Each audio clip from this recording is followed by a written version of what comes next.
Angkat Tidur dari Tanah Kayong karya Yudo Sudarto dan Agus Kurniawan.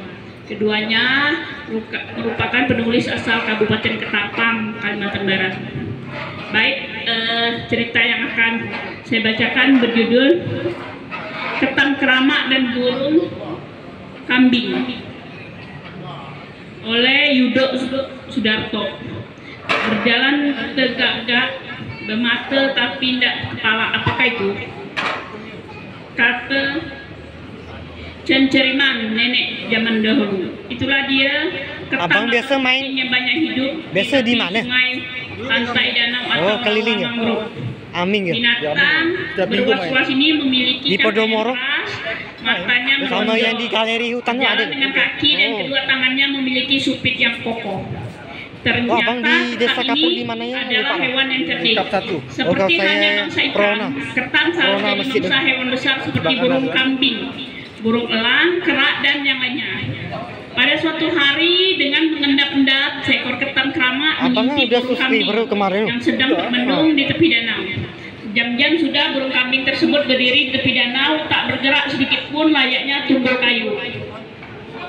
Keramat memperhatikan tawarin hari ini tak terlihat aktivitasnya, kecuali berdiri bongkok dengan paruh ke bawah. Tampaknya tak ada mangsa yang dapat dimakannya sehingga badannya nampak lemah. Burung kambing yang sering dinamakan bangau tongtong ini termasuk burung pemalas. Biasanya kalau tak dapat mangsa, ia akan terbang ke danau yang lain atau sungai yang banyak ikannya sampai ia dapat mangsa. Setelah beberapa hari mengintip kelakuan burung kambing itu, ketam keramat menyapa sang burung. Wahai burung kambing, apa yang kau susahkan 2-3 hari ini kau melamun terus? Tanya ketam keramat pada burung kambing. Aku sedang bingung pada bangsa hewan kita yang ada di danau ini. Karena menurut ramalan danau kita ini akan kering sehingga akan bermatianlah seluruh makhluk di danau ini termasuk aku, kata burung kambing serius. Apa yang menyebabkan danau dan sungai kita bakal kering, kata ketam keramat. Penyebabnya manusia sekarang banyak menebang hutan untuk ditanami sawit. Karena itu aku khawatir akan kelestarian danau kita ini, katanya sambil menunduk. Hujan akan kebanjiran karena sungai menjadi meluap, sementara waktu kemarau air danau akan cepat kering karena tak ada lagi aliran air dari hutan, kata burung kambing berorasi layaknya penceramah kepada ketam keramat. Betul juga, kata ketam keramat dalam hati. Ceramah burung kambing itu masuk akal. Sejak kapan burung kambing sepintar itu, pikirnya dalam hati. Jadi apa solusi yang tepat untuk menyelamatkan hewan-hewan ini, kata ketam keramat menimpali. Itulah yang sedang aku pikirkan berhari-hari. Bagaimana cara memindahkan teman-teman kita yang ada di danau ini untuk dipindahkan ke sungai. Di sungai yang walau musim kemarau 3 bulan pun airnya tak akan kering. Akhirnya burung kambing dan ketam keramat sepakat untuk mengevakuasi seluruh hewan-hewan air yang ada di danau. Bertindak sebagai pengumpul massa dan menyebarkan informasi adalah ketam keramat. Sementara burung kambing dengan sayapnya yang kokoh dan paruh besar dapat mengangkut ikan ke sungai yang bakal tempat migrasi ikan-ikan ini. Ketam keramat bekerja ekstra keras untuk menyebarkan informasi ke segenap penjuru danau, dan sambutannya pun luar biasa.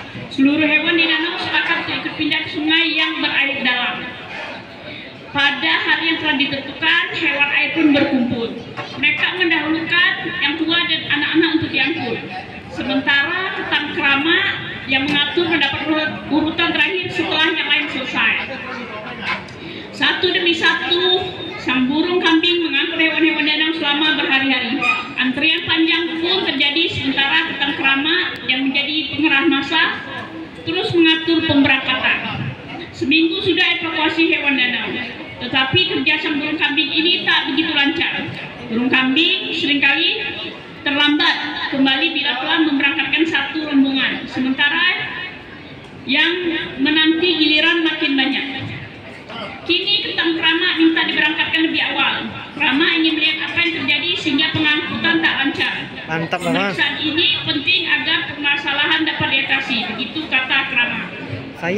Saya ada tripod, cuman di rumah kadang bawa, kadang ada bawa, kadang tak ada. Ketam keramat cukup berpegangan di leher burung kambing sambil Iya, mencubit maksudnya saya langsung bulunya upload. dengan cubitnya. Upload kan tanpa tangan, Saat tanpa burung kambing tripod. akan mendarat di Langsung daerah upload pakai Tuban, wifi. Kerama melihat dari angkasa. Wifi Aming nih. Bukannya sungai tempat kehidupan baru, tetapi gurun pasir yang penuh berbatu. Dan yang mengejutkan banyak terdapat Nanti tulang giliran ikan abang lah ya. berserakan di serat sini. Tenang ya, Melihat ada. situasi tersebut, ketam kerama yang cerdik bertanya kepada burung bangau. Abang pesan Tentu apa saja tadi? dengan semakin menguatkan Oh, iyalah. keterangan cupitnya yang kokoh dan tajam Terima kasih banyak lah. Dengan gaya interogasi kerama Nanti menanyakan saya pakai tentang kursi ya, kejadian Bang ya? sebenarnya. Pakai Untuk kursi rakyat duduk ya, memainkan boleh. selama ini dia telah menjadi mangsa burung kambing. Burung kambing sejak umurnya sudah tua ini menjadi malas untuk cari ikan.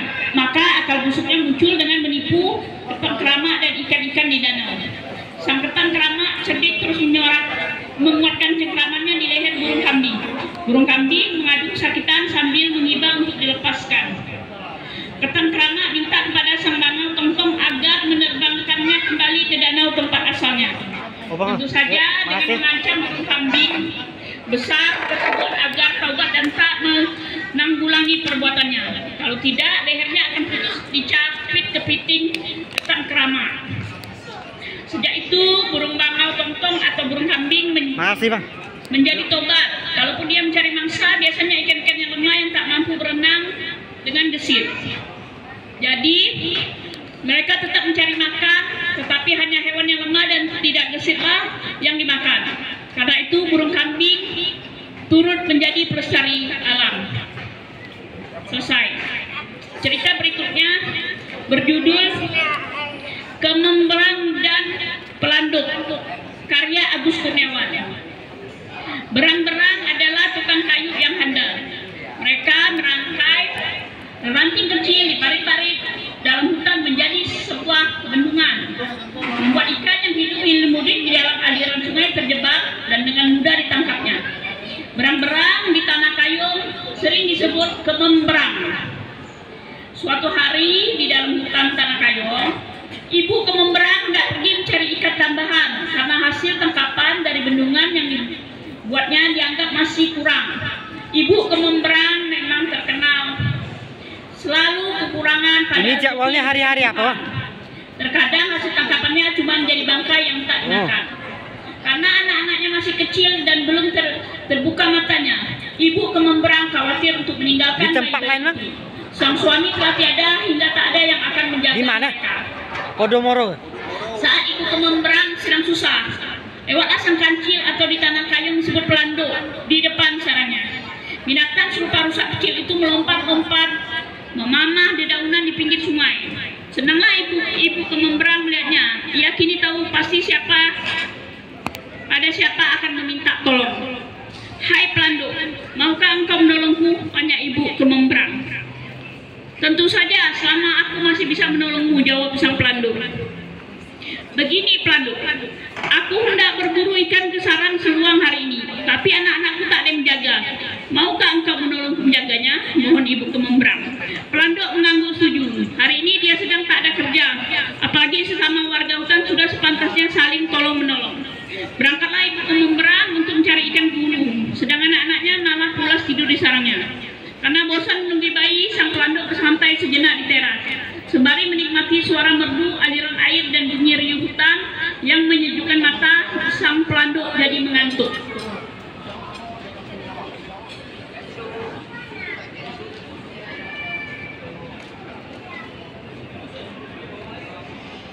Tiba-tiba terdengar tabuhan genderang dan dak dung dung dung dung dak dung.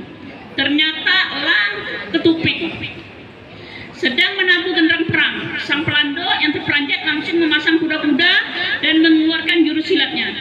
Sang pelanduk memang terkenal sebagai pesilat handal dan tak boleh mendengar genderang perang. Ramai ya, Bang, ya? Akan Ramai orang jalan. tabuhan itu dalam Ramai ya? silat yang gesit.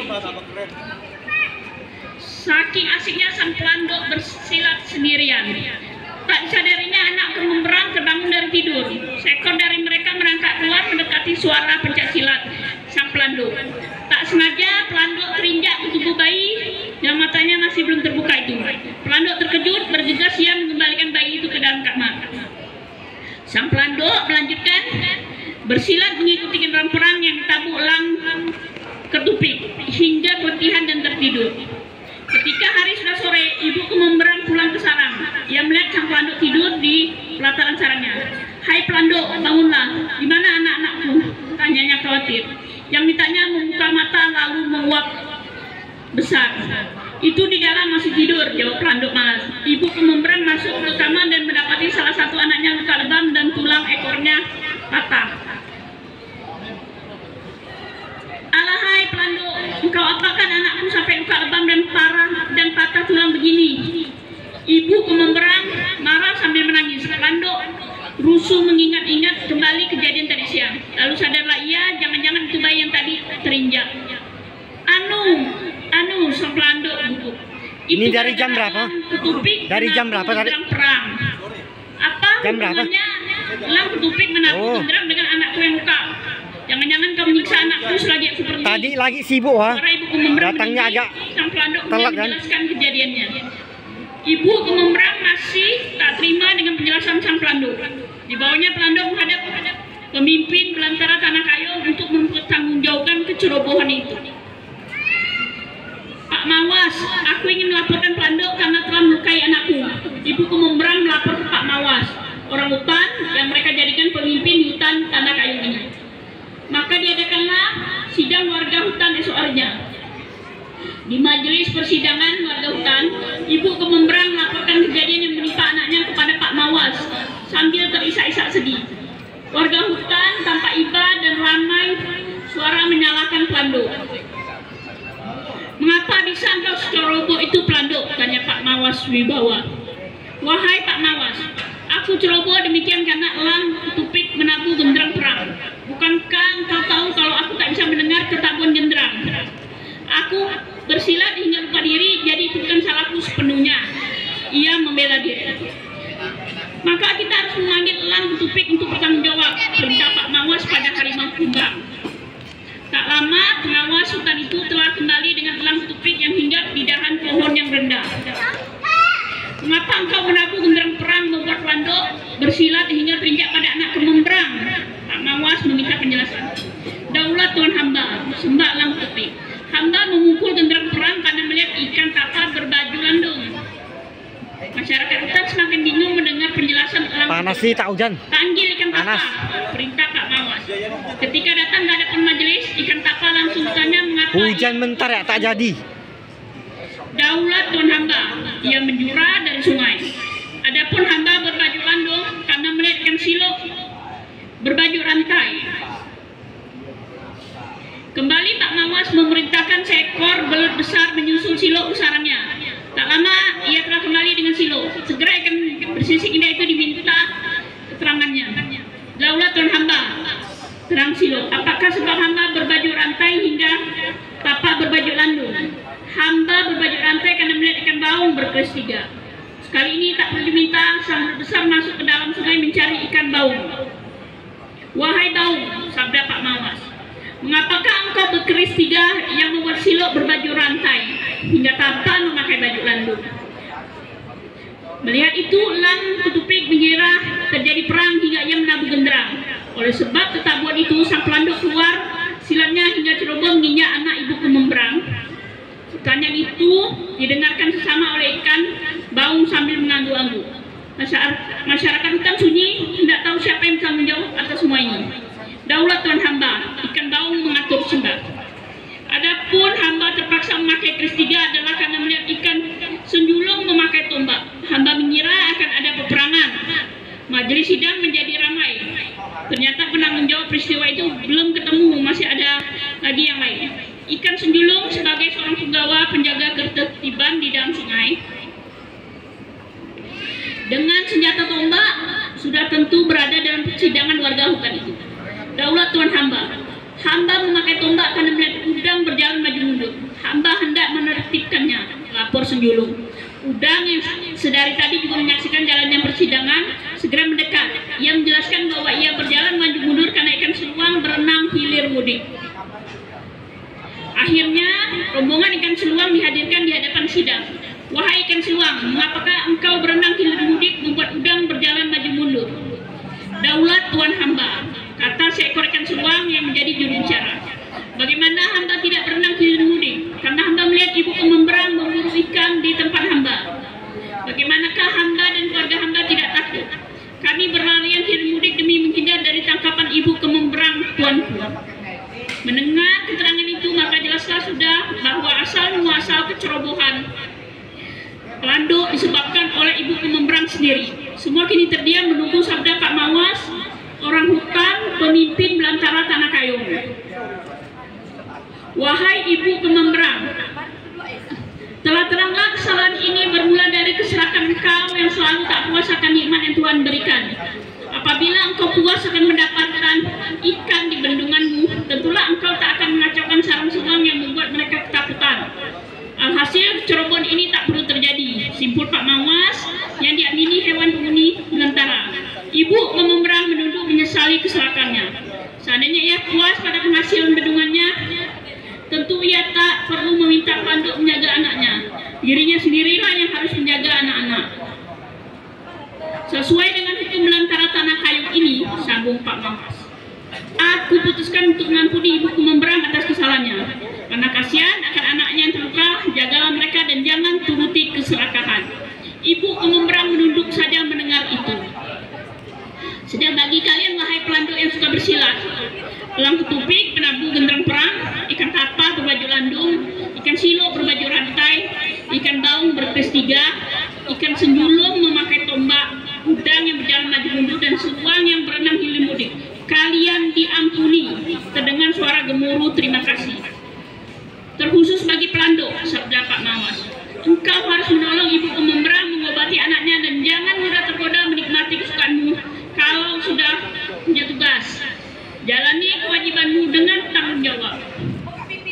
Pelando mengangguk, mengakui kesalahannya, mudah lupa diri karena asiknya bersilat yang memang hobinya. Persidangan pun bubar. Tak hanya Pelando, semua warga hutan termasuk Pak Mawas pergi ke sarang Ibu Kemembrang untuk mengurus dan melihat anaknya. Di alam Tanah Kayong yang dikedepankan selalu saling tolong-menolong dan saling memaafkan. Demikianlah adanya sesuai ciptaan Allah Tuhan semesta alam. Selesai. Dikisahkan kembali dari buku Cerita Rakyat Tanah Kayong oleh N. Dardi Dehas. Terima kasih.